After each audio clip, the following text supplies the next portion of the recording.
হযরত বাকির রহমাতুল্লাহি আলাইহি বলে, আমাকে আমার আব্বাজান হযরত জাইনুল আবেদিন রহমাতুল্লাহ আলাইহি ৫ প্রকার লোকের সাথে ওঠা বসা করতে নিষেধ করেছেন। এক নম্বর হচ্ছে ফাসিক। ফাসিকের সাথে ওঠা বসা করতে নিষেধ করেছেন। কারণ ফাসিক আমাকে খুবই কম মূল্যে বিক্রয় করে দিতে পারে। নগণ্য কাজ হলে বিনিময়েও সে আমাকে কি করতে পারে? ধ্বংস করে দিতে পারে। ২ নম্বর কৃপণ। কারণ কৃপণের সাথে যেন ওঠা বসা না করে। কারণ কৃপণ এই সম্পর্ক তখনই কৃপণ ছিন্ন করে দেয় যখন কৃপণের সম্পর্ক আমার খুবই প্রয়োজনীয় হয়। অর্থাৎ প্রয়োজনের সময় সে আমার কোনো উপকারে আসবে। অর্থাৎ তার সাথে আমার সম্পর্ক রাখার কি প্রয়োজন? ৩ নম্বর হচ্ছে মিথ্যুক। সদা সর্বদা মিথ্যা কথা বলে। নিকটের বস্তুকে দূর বলে, দূরের বস্তুকে নিকটে বলে। যেকোনো মুহূর্তে উল্টাপাল্টা করে আমাকে বেইজ্জতি করতে পারে। তাই আব্বাজান আমাকে বলছেন আমি যেন মিথ্যুকের সাথে ওঠা বসা না।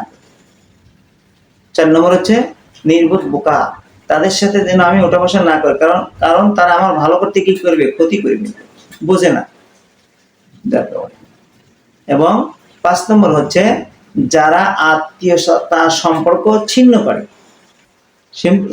করে তাদের সাথে যেন আমি ওঠা বসা না করি। কারণ তাদের সাথে কি তাদের প্রতি আল্লাহ পাকের লানত বর্ষিত হয়। এই ৫ প্রকার লোকের সাথে যেন আমরা কি না করি? ওঠা বসা না করি। উপদেশ খুবই মূল্যবান। এটা আমরা কি করবো? অর্জন করবো। আল্লাহ তাআলা আমাদের তৌফিক দান করুন।